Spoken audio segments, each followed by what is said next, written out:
Yo, good morning mga boss. Mabilisang vlog lang. For today's video, may isasalang tayong tipos ng TMX Pantra 155. Bale yung pork tipos. Yun po ang kukulayan natin ngayon. So, mga boss, bale na prep ko na pala to, nahugasan ko na, naliha ko na. And masking tape ko na yung dapat masking tapean. So, let's go! Primer time na mga boss. Yo, bago pala tayo mga boss mag-umpisa na mag-primer, meron pala tayong mini tutorial kung paano timplahin yung Ansal primer. Panoorin nyo na lang mga boss dito sa next.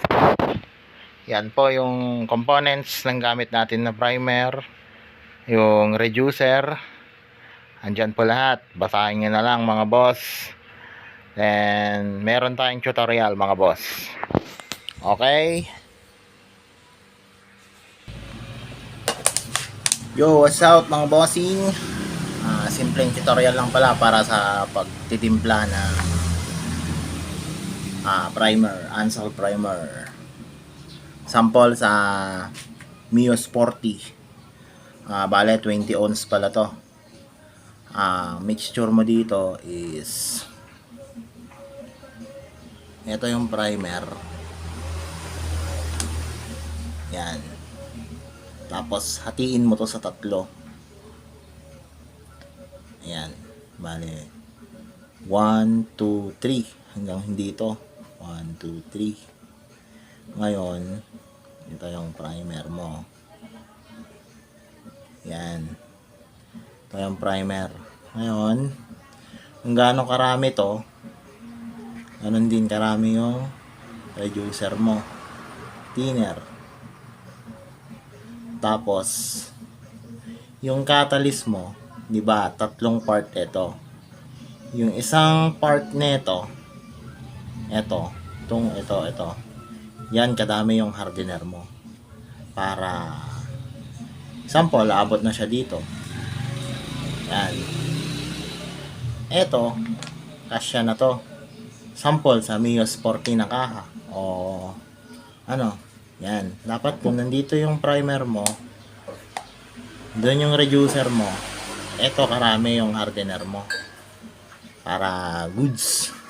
Saktong mixture lang yan. Pero maganda pa rin kung meron kang sariling mixing glass. Pero ito, pinaka best way. Kasi napakamahal lang mixing glass. Ito, budget meal lang. Ayan. Yun lang ang proper mixture ng pagtimpla ng primer. Thank you mga boss. Let's go! One eternity later.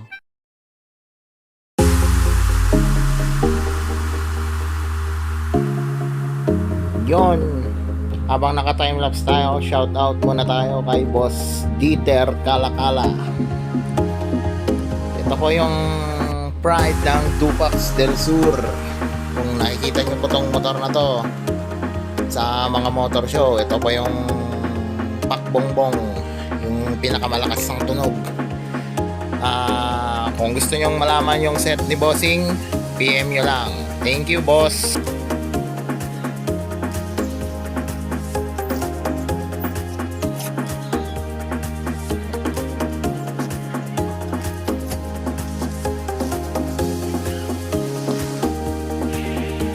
At yun pala mga boss, ito pala yung kulay natin ngayon, metallic silver.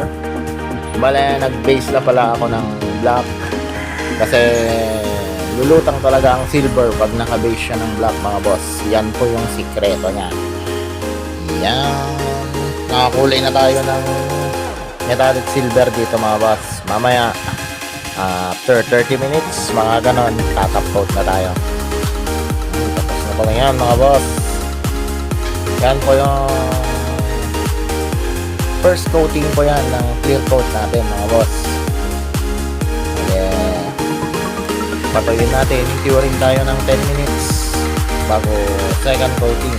Yan, bali yung stock na kulay ng TMX 155 pala bossing. Yung black yung tipos, tapos silver yung butterfly, tapos yung dalawang outer tube silver din po. Ayun.